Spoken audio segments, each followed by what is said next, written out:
so straightforward, so clear in his admission that the life of the Filipino is still not the ideal life. And he went on mentioning many of the accomplishments under his administration. But the reality is, we are still very far. This country is very far from the ideal country that God wants the Philippines to be. Remember in our prayer, Thy kingdom come, Thy will be done on earth as it is in heaven. On earth as it is in heaven.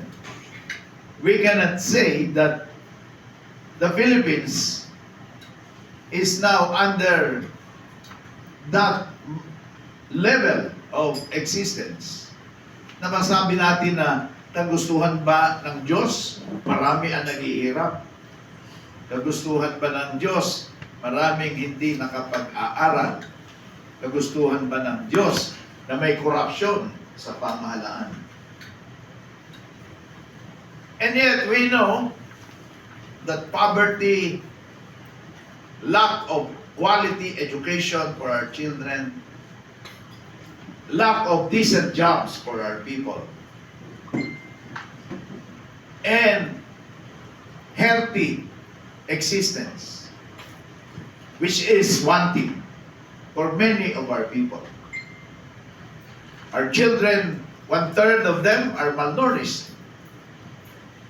And as I've been explaining, because this is now my advocacy, the first 1,000 days of life, from conception to the second birthday.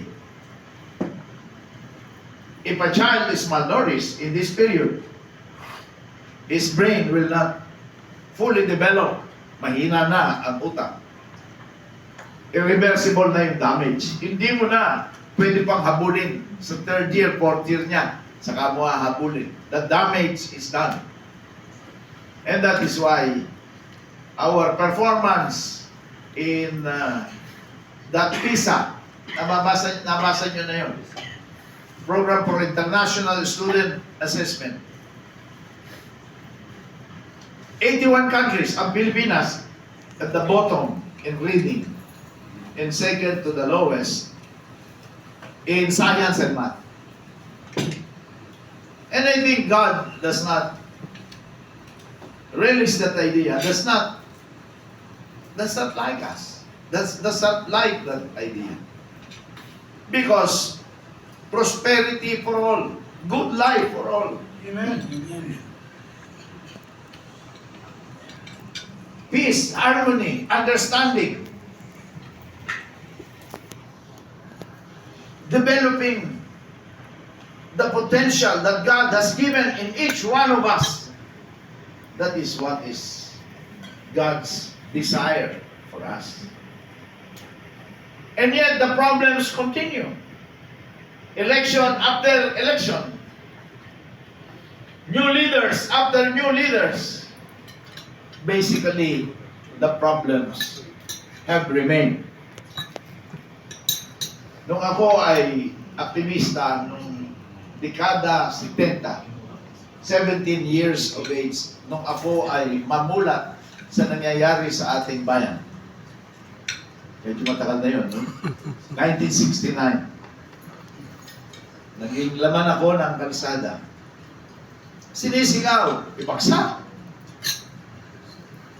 Galit sa mga nanunungkulan. There is an anti-establishment feeling among students. Lahat ng politiko, parang kinundem mo ng lahat. Kahit kay Ninoy Aquino, o hindi siya namatay sa tarmac, ang tingin ko sa lahat ng politiko.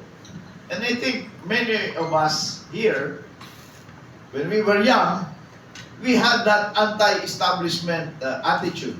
Because we pin the problems on them. Because the leaders really make the difference. Because if the leaders in government, most especially, are doing the job, then the problems would not be as grain. Even during that time, ganun na rin ang sinasabi. Masyadong malawak ang agwat na mayaman sa mahihirap. Ang maraming kabataan hindi nakakapag-aral. Maraming nagugutom. May korupsyon malawak sa gobyerno. At ang mga politiko, ang sarili lang talaga ang iniisip. Ganon ang pananaw. Noon pa man. But I think the situation after how many years already? 1969. It's now 2024. If you ask our people, especially the young, there is still that sentiment that the leaders have failed them. Because leaders truly make the difference. The success of any organization depends on the leader. The success of our government depends on the people leading the government. But how come we just recycle the problem? Continue to recycle the problem. Magaling tayo mag-recycle in that aspect. Reuse, magaling din tayo. We reuse. Gumagrabe pa. Ngayon, dynasty na. Dynasty na. So what is really the solution to this problem? How do we see the dawn breaking in the east? Sa nung kabataan ko, makita ko naman ang liwanag, ang bukang liwayway sa dakong silangan na magbabadya na darating na ang kaunlaran, kasaganaan, kapayapaan, katiwasayan dito sa ating bansa. Na tayo naman ay mabanderma sa buong mundo na isang maunlad, masaganang bansa. Kaya ako ay aktivista, ano na lang kasindi ang aking pagnanais na magkaroon ng pagbabago. Nagpatuloy ako, after 3 years na nakawindang-windang ako sa pag-aaral, professional organizer talaga ako noon. Kung saan ako nakarating dito sa ating bansa. Batang-bata, 17, 18, 19. I got delayed in my undergraduate course for 3 years. Drop out. I lost my scholarship and I started working. And the rest is history. Namatay si Ninoy. Lalong tumindi yung aking pagiging aktivista. Hanggang sa ang dating Pangulong Marcos at ang kanyang pamilya ay umalis sa Pilipinas. Sa hindi ko naman inaasahan, I was appointed Governor of Metro Manila. Ako po yung pumalit kay Imelda Marcos. Batang-bata pa po ako noon, 33 and a half years old. I was the one managing Metro Manila.